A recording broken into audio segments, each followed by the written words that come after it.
राधे राधे, जय श्री कृष्ण। आज हम श्रावण मास के महात्म का 15वां अध्याय सुनते हैं। संत कुमार ने शिव से कहा, हे देवेश, नागों का आश्चर्यजनक पंचमी व्रत मैंने सुना। हे देवेश, आप षष्ठी के रोज किए जाने वाले व्रत को कहें। इस व्रत का क्या नाम है तथा क्या विधान है? शिव ने संत कुमार से कहा, विपेंद्र, श्रावण मास शुक्ल पक्ष की षष्ठी तिथि को महामृत्युंजय विनाशक उत्तम सुपोधन नाम का व्रत करें। शिवालय में या घर पर प्रयत्न पूर्वक शिव का अर्चन कर सविधि दाल, आटे, भात का नैवेद्य, नमक सहित आम का साग रखे। ब्राह्मणों को नैवेद्य पदार्थों का वायन दे। जो विधि से इस व्रत को करता है उसे अनंत पुण्य हो जाता है। इस संबंध में प्राचीन कथानक कहते हैं, रोहित नाम का एक राजा बहुत समय तक अपुत्र वाला था।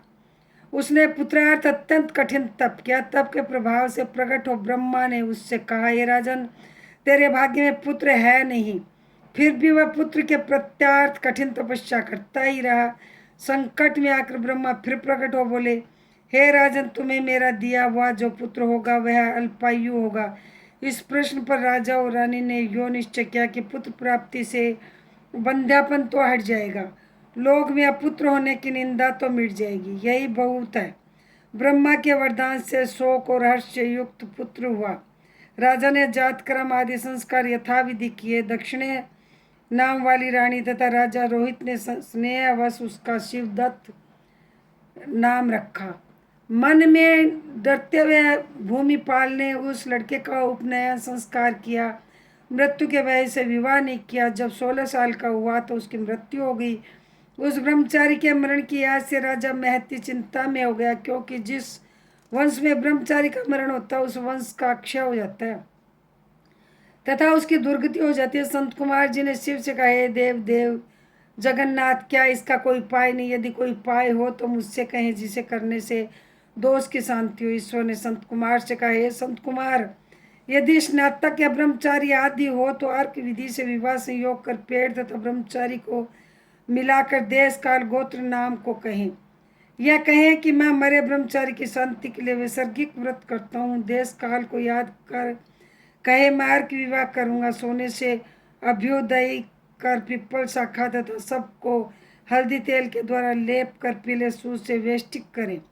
2 पीले कपड़े द्वारा आच्छादित कर अग्नि स्थापना कर विवाह विधि द्वारा आधारंत हवन कर अग्नि में बृहस्पति काम 4 व्याहित्यों से होम कर स्विष्टिकृत संज्ञक होम कर कर्म को समाप्त करें। यथा विधि पिप्पल की डाल तथा मृत को सबको जला दे। मरण योग्य हो तो उसके लिए इस व्रत को 6 साल तक रहे। ईश्वर ने संत कुमार से कहे, विपेंद्र, राजा ने ब्राह्मणों से इस विधि को श्रवण कर अपने मन में विचार किया कि यह मुख्यतः अर्क विवाह मुझे उत्तम नहीं लगा। विवाह ही मुख्य होना उचित है, जिससे मरे जीव के वास्ते कोई बालिका नहीं देता। मैं राजा हूँ, जो कोई इसको अपनी लड़की देगा उसे मैं रत्न तथा बहुत धन दूंगा। उसके नगर में एक ब्राह्मण रहता था, वह दूसरे देश गया हुआ था। उसकी प्रथम मृत पत्नी से एक लड़की थी, दूसरी विवाहिता स्त्री बहुत दुष्ट थी। उसने डाय से और बहुत द्रव्य के लोभ के कारण लड़की देने की इच्छा प्रकट की। उसने 1 लाख रुपया देकर 10 साल की उस दीन बाला को मरे हुए राजा के लड़के वास्ते दिया। उस बाला को लेकर वे सब नदी के किनारे शमशान में गए। वहां उस सब के साथ बाला का विवाह किया। मनुष्य लोग विधि पूर्वक सबके साथ संबंध कराकर जलाने को तैयार हुए। तब बाला ने कहा, आप क्या करते हैं? बाला की ऐसी वाणी को श्रवण कर वे सब दुखी हो बोले, यह तेरा स्वामी है, इसी की देह को जला रहे हैं। यो सुन बाला स्वभाव से डरती हुई वह रोने लगी और कहने लगी, आप मेरे स्वामी को क्यों जलाते हैं? मैं जलाने नहीं दूंगी। सब लोग जाएं, अकेली मैं यहाँ रहूंगी। यह जब उठेंगे तब मैं इनके साथ ही जाऊंगी। बालिका की आशा हट देखकर जब करुणा से अदृचित हो सब करुणा से अदृचित हो चले गए। प्रारब्धवादी वृद्ध लोग थे।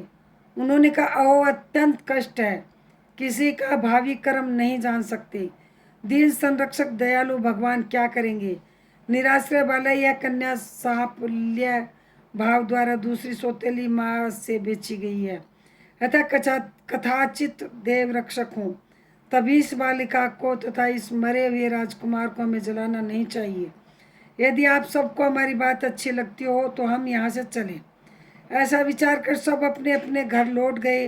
वह भय विह्वल अकेली बालिका शिव और पार्वती की याद करती हुई, बाल स्वभाव से न जानती हुई कि यह क्या है, यों कह विह्वल हुई। उसकी याद मात्र से करुणा परिपूर्ण सर्वज्ञ पार्वती और शंकर जल्दी वहां पर आए। तेज पुंज वृषभ पर सवार हुए शंकर पार्वती को देखकर उसने प्रणाम किया, पर यह देवता है ऐसा उसको ज्ञात था, तथा उनके आ जाने से उसे बहुत आश्वासन हुआ, तथा उनसे बोली, क्या मेरे स्वामी उठेंगे या नहीं। उनसे बोली क्या मेरे स्वामी उठेंगे या नहीं। उसके बाल भाव तथा दया से आर्द्र हो शंकर पार्वती ने कहा, हे बाले, तेरी माता ने सुपोधन नाम का व्रत किया था। तिल तथा जल लेकर उसके फल को संकल्प कर अपने स्वामी को दे दे, तथा मरे पति से कहे कि जो मेरी माँ ने सुपोधन नामक व्रत किया था उसके प्रभाव से मेरा पति उठ जाए। उसने शंकर और पार्वती के कथानुसार किया। सुपोधन नामक व्रत के प्रभाव से शिवदत्त उठ गया। शंकर और पार्वती उस बाला को व्रतोपदेश देकर अंतर्हित हो गए। श्री शंकर के जाने पर शिवदत्त ने उसी कन्या से पूछा, तुम कौन हो, मैं कैसे यहाँ आया। कन्या ने शिवदत्त से सारी कथा कह दी। इस प्रकार रात भी व्यतीत हो गई। सुबह हो जाने पर नदी के किनारे आए प्राणियों ने राजा से सारी कथा कही। हे राजन, आपके पुत्र और पुत्रवधू नदी के किनारे हैं। प्रामाणिक मनुष्यों से इस वार्ता का श्रवण कर अत्यंत प्रसन्न और नगाड़ा बजवाता हुआ राजा नदी के किनारे पर आया। सभी ने राजा को प्रसन्न होकर स्तुति की। हे राजन, आपका मरा लड़का फिर काल ग्रह से लौट आया। राजा ने पुत्र वधू की प्रशंसा की और कहा, मेरी स्तुति क्यों कर रहे हैं। मैं महान मंदभाग्य धमू, मेरी यह पुत्र वधू सुभगा धन्य, इसके सजीव पुण्य से यह मेरा लड़का जी उठा है। यो राजा ने पुत्र वधू की स्तुति की तथा उत्तम द्विजों को दान द्वारा अर्चन किया। मरे को गांव से बाहर कर जीवित हो जाने पर गांव में प्रवेश करने के निमित्त ब्राह्मण के कहने विधान से शांति की। ये वत्स, मैंने तुमसे सुपोधन नामक व्रत को कहा, इसे 5 साल करने के बाद उद्यापन करें। शंकर पार्वती का रोज अर्चन कर चरु तथा आम के पत्ते से सुबह होम करें। पूर्व विधान से व्रत में नैवेद्य तथा वायन दे। इस तरह व्रत करने मात्र से प्राणी चिरायु पुत्र प्राप्त कर अंत में शिवपुर जाता है। ओम नमः शिवाय, ओम नमः शिवाय, ओम नमः शिवाय, ओम नमः शिवाय, ओम नमः शिवाय। श्रावण मास के महात्म का 15वें अध्याय का यह वीडियो आपको अच्छा लगा हो तो मेरे चैनल को सब्सक्राइब नहीं कर रखा हो तो सब्सक्राइब करें, लाइक करें, शेयर करें, बेल आइकन प्रेस करें, कमेंट ज़रूर से करें। जय श्री कृष्ण, जय श्री श्याम। राधे राधे, राधे राधे।